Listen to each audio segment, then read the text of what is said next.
Ketika Rasulullah Shallallahu Alaihi Wasallam telah menghembuskan nafas terakhirnya, saat itu kabar tersebut telah tersebar ke seluruh Madinah, dan seluruh Madinah gemetar oleh tangisan. Orang-orang pun berlarian, sebagian tak kuasa berdiri, dan sebagian lain menolak percaya bahwa Rasulullah telah wafat. Di antara mereka, Umar bin Khattab lah yang paling terguncang hatinya. Bahkan beliau tidak percaya bahwa manusia yang paling mulia telah wafat. Dengan pedang di tangannya, Umar berdiri sambil berteriak lantang.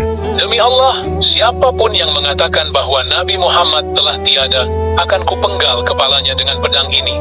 Sesungguhnya Rasulullah tidak wafat. Beliau hanya pergi menemui Robnya, sebagaimana Musa pergi bertemu Allah, dan kembali lagi kepada kaumnya. Matanya merah, suaranya bergetar. Ia begitu mencintai Rasulullah, hingga tak sanggup menerima kenyataan bahwa beliau telah tiada. Sementara itu, para sahabat lain menangis merasa terpukul.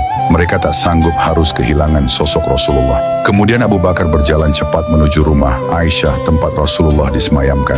Sesampainya di sana, Abu Bakar membuka kain penutup wajah beliau, lalu mencium kening Rasulullah seraya berkata dengan penuh sedih, "Engkau tetap indah, wahai Rasulullah, hidup maupun setelah engkau wafat."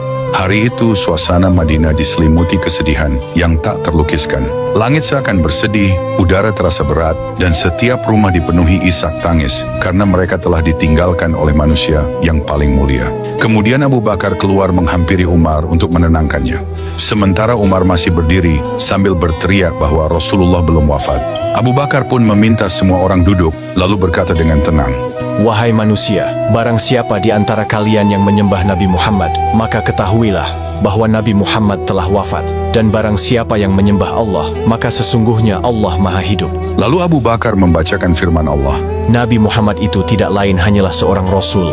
Sungguh telah berlalu sebelumnya beberapa Rasul. Maka apakah jika beliau wafat atau terbunuh, kamu akan berbalik ke belakang? Barang siapa yang berbalik ke belakang, maka ia tidak dapat mendatangkan mudarat kepada Allah sedikit pun, dan Allah akan memberikan balasan kepada orang-orang yang bersyukur.